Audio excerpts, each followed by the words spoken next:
That's not by accident. That's a design technique. What I want people to know is that everything they're doing online is being watched, is being tracked. Every single action you take is carefully monitored and recorded. A lot of people think Google's just a search box and Facebook's just a place to see what my friends are doing. What they don't realize is there's entire teams of engineers whose job is to use your psychology against you. We get rewarded by hearts, likes, thumbs up, and we conflate that with value and we conflate it with truth. A whole generation is more anxious, more depressed. I always felt like fundamentally it was a force for good. I don't know if I feel that way anymore. Facebook discovered that they were able to affect real-world behavior and emotions without ever triggering the user's awareness. They are completely clueless. Hai Sobat Silo, sudah lama kita tidak berjumpa. Selamat berjumpa kembali dengan Siloid, yang dimana kali ini Siloid akan mengajak kalian untuk membayangkan sejenak dunia yang kita tinggali sekarang. Sebuah realitas di mana teknologi yang awalnya dijanjikan sebagai pembebas umat manusia justru menjadi rantai digital yang membelenggu kita semua. Ponsel pintar di tangan kita bukan lagi sekedar alat komunikasi. Ia telah berevolusi menjadi cermin ajaib yang memantulkan versi terdistorsi dari diri kita sendiri. Sebuah portal yang membawa kita semakin jauh dari esensi kemanusiaan yang sejati. Kita telah menciptakan monster dari silikon dan algoritma. Setiap notifikasi yang berdering seolah-olah sebuah bisikan yang memanggil kita kembali ke dalam pusaran dopamin digital. Setiap scroll adalah satu langkah lebih dalam ke dalam labirin yang dirancang bukan untuk menemukan jalan keluar, tetapi untuk membuat kita tersesat lebih jauh.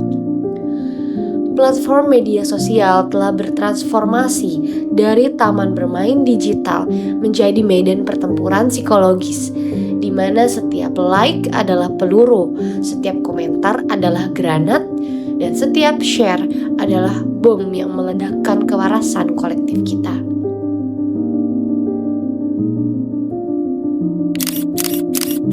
Loneliness, kesepian modern, telah mencapai tingkat epidemi. Ironis bagaimana di era keterhubungan tertinggi dalam sejarah manusia, kita justru merasa lebih terisolasi dari sebelumnya. Depresi mewabah di kalangan generasi yang tumbuh dengan smartphone di tangan, menciptakan paradoks menyakitkan. Semakin terhubung secara digital, semakin terputus secara emosional. Kekacauan sosial bukan lagi ancaman di horizon, ia telah tiba di ambang pintu kita, dibawa oleh algoritma yang memecah belah masyarakat ke dalam echo chamber yang semakin dalam dan gelap. Yang lebih mengkhawatirkan, ketidakmampuan kita untuk mengatasi masalah-masalah eksistensial seperti perubahan iklim, ketimpangan sosial, dan polarisasi politik semakin diperparah oleh sistem yang mengutamakan engagement di atas segalanya. Bagaimana mungkin kita bisa mencapai konsensus tentang masa depan planet ini ketika kebenaran sendiri telah menjadi komoditas yang bisa dibeli dan dijual dengan harga sekian klik dan share? Kita berada di persimpangan kritis dalam evolusi spesies kita. Di satu sisi, teknologi menawarkan kemungkinan tak terbatas untuk kemajuan dan inovasi. Di sisi lain, ia mengancam untuk menghancurkan fondasi kemanusiaan yang telah kita bangun selama ribuan tahun. Saat ini, kita sedang menjalani eksperimen sosial terbesar dalam sejarah manusia, dengan taruhan yang belum pernah setinggi ini sebelumnya. Jadi, apa pilihan kita? Haruskah kita pasrah menjadi data point dalam spreadsheet raksasa milik korporasi teknologi? Atau akankah kita bangkit, menyadari potensi sejati teknologi sambil mempertahankan apa yang membuat kita manusia? Mungkin sudah waktunya untuk pause sejenak, mengambil nafas dalam-dalam, dan bertanya pada diri sendiri. Dalam dunia yang semakin didominasi oleh artificial intelligence, bagaimana kita mempertahankan natural intelligence kita? Selamat datang di era di mana pandemi terbesar bukanlah virus yang menyerang tubuh, melainkan algoritma yang menggerogoti jiwa. Di mana vaksin terbaik bukanlah suntikan kimia, melainkan kesadaran kritis dan keberanian untuk memilih kemanusiaan di atas kenyamanan digital. Ini bukan lagi tentang survival of the fittest, tapi survival of the most human. Pilihan ada di tangan kita. Akankah kita terus scrolling atau mulai bertindak? Gen Z and Gen Alpha Dilemmas. Memasuki tahun 2025, kita menyaksikan metamorfosis yang mengkhawatirkan dalam perkembangan generasi muda. Layaknya eksperimen sosial berskala masif, anak-anak dan remaja kita telah menjadi subjek uji coba teknologi yang belum pernah terjadi sebelumnya dalam sejarah manusia. Data Badan Pusat Statistik Indonesia menunjukkan statistik yang mengejutkan. 33,44% anak usia dini 0-6 tahun sudah menggunakan ponsel dan 24,96% telah mengakses internet. Angka-angka ini bukan sekedar statistik, mereka adalah alarm yang menunjukkan tentang perubahan fundamental dalam cara generasi baru bertumbuh dan berkembang. Di ruang-ruang kelas zaman sekarang, guru-guru menghadapi realitas baru yang pahit. Murid-murid mereka dengan mata yang selalu tertuju pada layar dan jari yang tak pernah berhenti mengetik, menampilkan fenomena yang oleh para psikolog disebut digital trance, sebuah kondisi di mana otak muda mereka seolah terjebak antara dunia nyata dan virtual. Dampaknya, sebuah generasi yang paradoks, terhubung secara digital namun terisolasi secara sosial. Di kantin sekolah, tongkrongan, transportasi umum, pemandangan sekelompok remaja yang duduk bersama namun masing-masing tenggelam dalam ponsel mereka telah menjadi pemandangan yang umum, dan itu sangat menyedihkan. Keterampilan sosial dasar seperti memulai percakapan, membaca bahasa tubuh, atau menyelesaikan konflik tatap muka kini menjadi tantangan besar bagi generasi yang lebih fasih berkomunikasi melalui emoji daripada ekspresi wajah. Para peneliti di Kanada mensurvei 2.000 peserta dan mempelajari aktivitas otak 112 orang lainnya menggunakan electroencephalograms. Microsoft menemukan bahwa sejak tahun 2000 atau sekitar saat revolusi seluler dimulai, rata-rata rentang perhatian menurun dari 12 detik menjadi 8 detik. WHO mencatat lonjakan kasus kecemasan sosial yang mengkhawatirkan dengan 41% remaja mengalami gejala signifikan.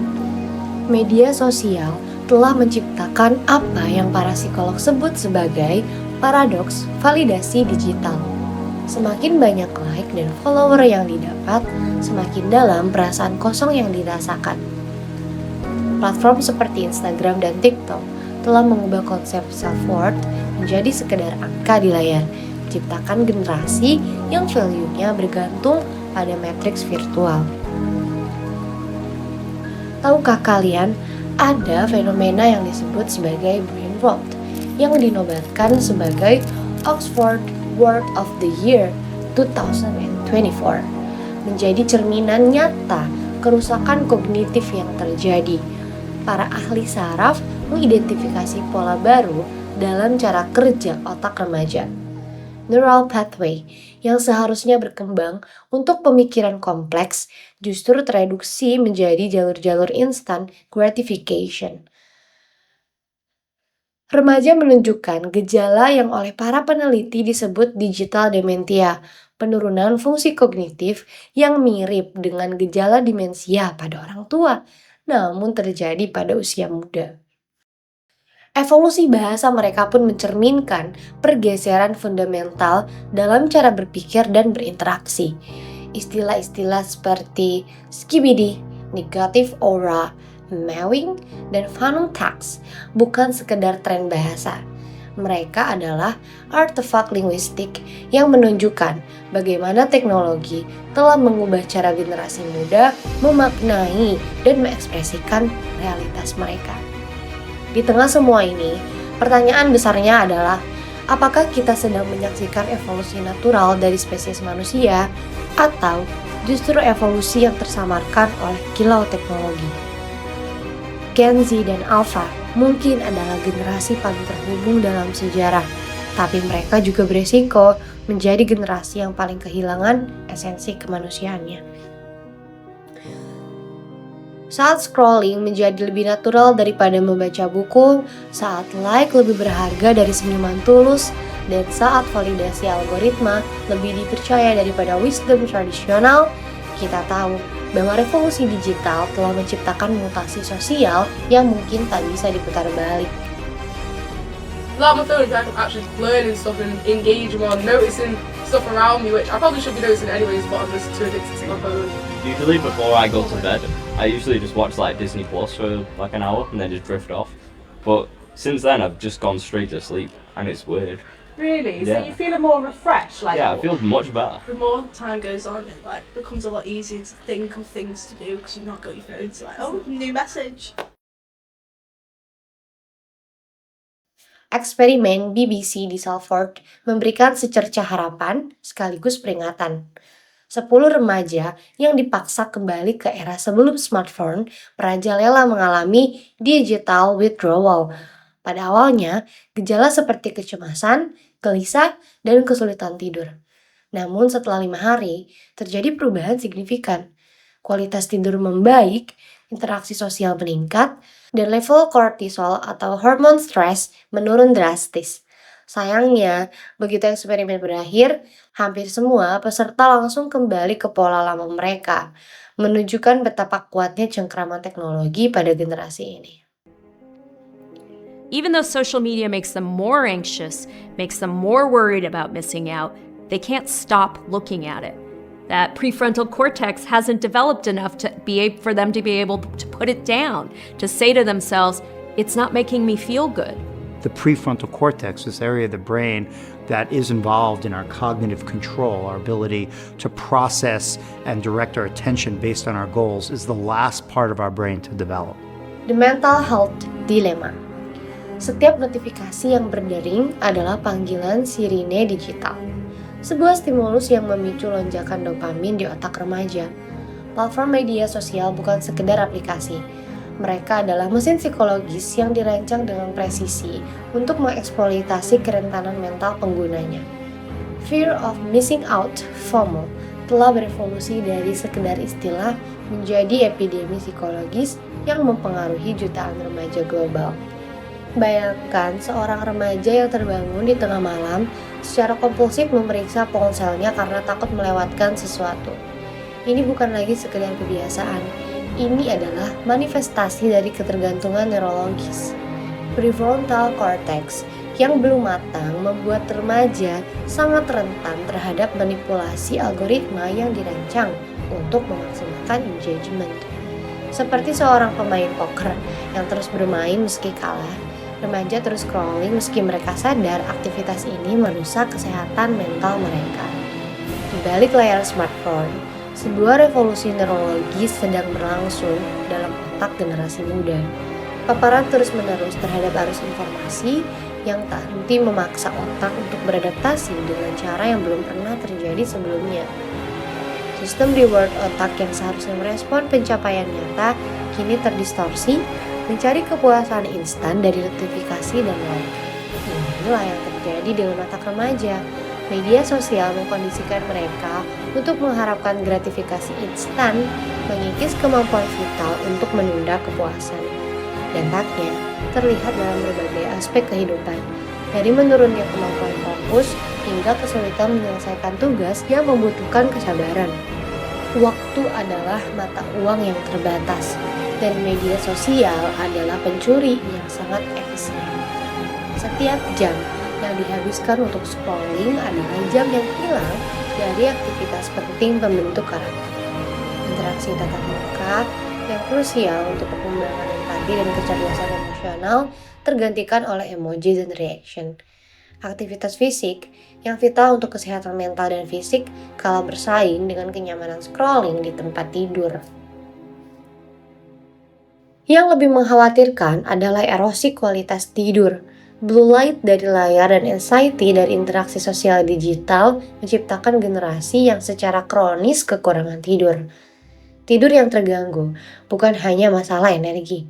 Ini adalah masalah fundamental yang mempengaruhi perkembangan otak, regulasi emosi, dan kemampuan kognitif.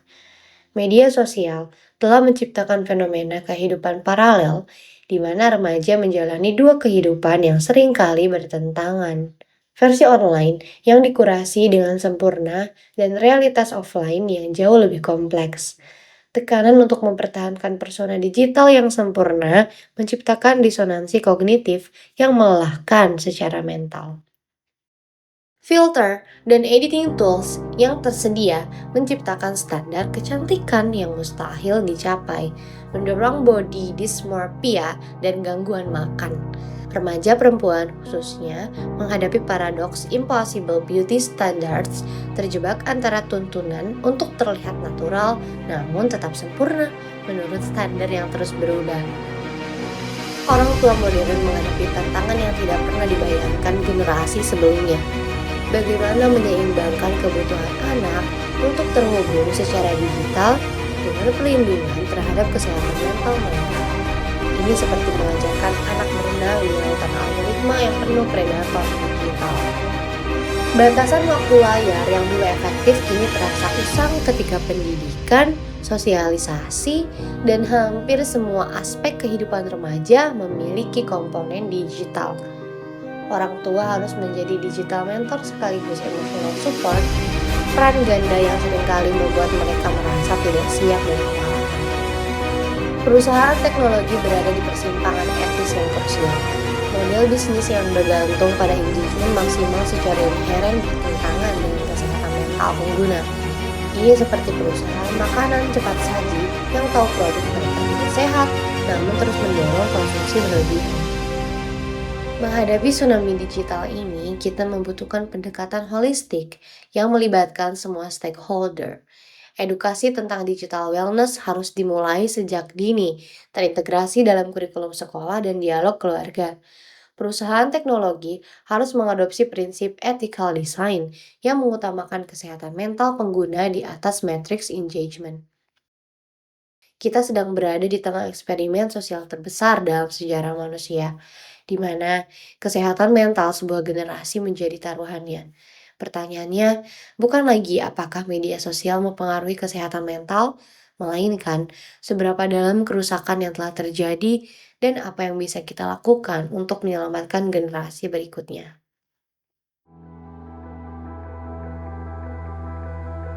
Di era digital yang semakin maju, kekhawatiran terhadap dampak negatif media sosial pada anak-anak dan remaja mendorong berbagai negara dan organisasi untuk mengambil tindakan tegas. Australia, misalnya, telah menetapkan undang-undang yang melarang anak-anak di bawah usia 16 tahun menggunakan platform media sosial seperti TikTok, Instagram, Snapchat, Facebook, Reddit, dan X. Undang-undang ini disahkan oleh Senat Australia pada November 2024 dan akan mulai berlaku akhir tahun depan. Perdana Menteri Anthony Albanese menekankan bahwa langkah ini penting untuk melindungi kesehatan mental dan kesejahteraan anak-anak muda. Langkah Australia ini menjadikannya negara pertama yang memperlakukan pembatasan semacam itu, dengan tujuan utama melindungi anak-anak dari risiko keamanan online seperti eksploitasi dan dampak buruk terhadap kesehatan mental. Di Indonesia, Majelis Ulama Indonesia mengusulkan agar pemerintah segera membuat peraturan terkait pembatasan media sosial untuk anak-anak, seperti yang sudah dilakukan di beberapa negara. Ketua Bidang Informasi dan Komunikasi MUI, Kiai Haji Masduki Bedlawi, menyatakan bahwa pembatasan ini perlu dilakukan mengingat dampak negatif media sosial terhadap anak-anak. MUI berharap pemerintah dapat segera merumuskan dan menerapkan aturan pembatasan media sosial bagi anak, berkaca dari kebijakan beberapa negara tetangga. Wacana pembatasan usia penggunaan media sosial mendapat dukungan dari berbagai pihak di Indonesia. Wakil Ketua Komisi 3 DPR RI, Ahmad Sani misalnya, mengusulkan agar pemerintah membuat undang-undang terkait pembatasan usia penggunaan media sosial untuk mengantisipasi bahaya yang ditimbulkan bagi anak-anak. Ia menilai bahwa kemudahan akses media sosial bagi anak di bawah umur dapat berpotensi merusak, sehingga diperlukan regulasi yang jelas untuk membatasi penggunaannya. Namun, penerapan pembatasan ini tentu menghadapi tantangan tersendiri. Beberapa pihak mengkhawatirkan bahwa larangan semacam ini dapat membatasi kebebasan berekspresi anak-anak dan remaja, serta mengisolasi mereka dari pergaulan sosial yang semakin terhubung secara digital. Selain itu, ada kekhawatiran bahwa pembatasan ini dapat mempengaruhi akses anak-anak terhadap sumber informasi dan edukasi yang tersedia di platform media sosial. Oleh karena itu, penting bagi pemerintah dan pemangku kepentingan lainnya untuk mempertimbangkan berbagai aspek dalam merumuskan kebijakan terkait pembatasan media sosial bagi anak-anak. Pendekatan yang seimbang antara perlindungan anak dari dampak negatif media sosial dan pemberian ruang bagi mereka untuk memanfaatkan teknologi secara positif perlu dipertimbangkan. Selain itu, edukasi kepada orang tua dan anak-anak mengenai penggunaan media sosial yang bijak dan aman juga menjadi kunci dalam menghadapi tantangan di era digital ini. Dalam konteks global, langkah Australia dapat menjadi contoh bagi negara lain dalam upaya melindungi generasi muda dari dampak negatif media sosial. Namun, setiap negara perlu menyesuaikan kebijakan tersebut dengan kondisi sosial, budaya, dan regulasi yang berlaku di negaranya masing-masing. Kolaborasi antara pemerintah, organisasi masyarakat, dan penyedia platform media sosial sangat diperlukan untuk menciptakan lingkungan digital yang aman dan sehat bagi anak-anak dan remaja.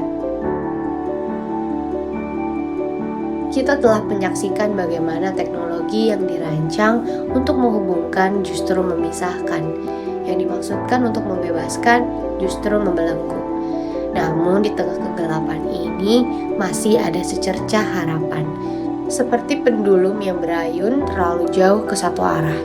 Mungkin kini saatnya untuk mencari keseimbangan yang lebih bijak. Maka berani Australia dalam membatasi akses media sosial untuk anak di bawah 16 tahun mungkin terdengar ekstrim. Tetapi ini adalah pertanda bahwa masyarakat global mulai menyadari urgensi situasi ini. Kita tidak bisa lagi berpura-pura bahwa masalah ini akan selesai dengan sendirinya. Seperti pandemi biologis yang membutuhkan vaksin dan protokol kesehatan, pandemi digital ini membutuhkan intervensi sistematis dan perubahan perilaku kolektif. Gen Z dan Alpha mungkin adalah generasi pertama yang mengalami dampak penuh dari revolusi digital, tetapi mereka juga bisa menjadi yang pertama menciptakan solusi. Di berbagai belahan dunia, kita melihat gerakan-gerakan kecil namun signifikan. Komunitas digital detox, sekolah yang menerapkan tech-free zones, keluarga yang memulai screen-free Sundays, ini adalah tanda bahwa kesadaran mulai tumbuh. Namun, solusi tidak sesederhana memutuskan koneksi.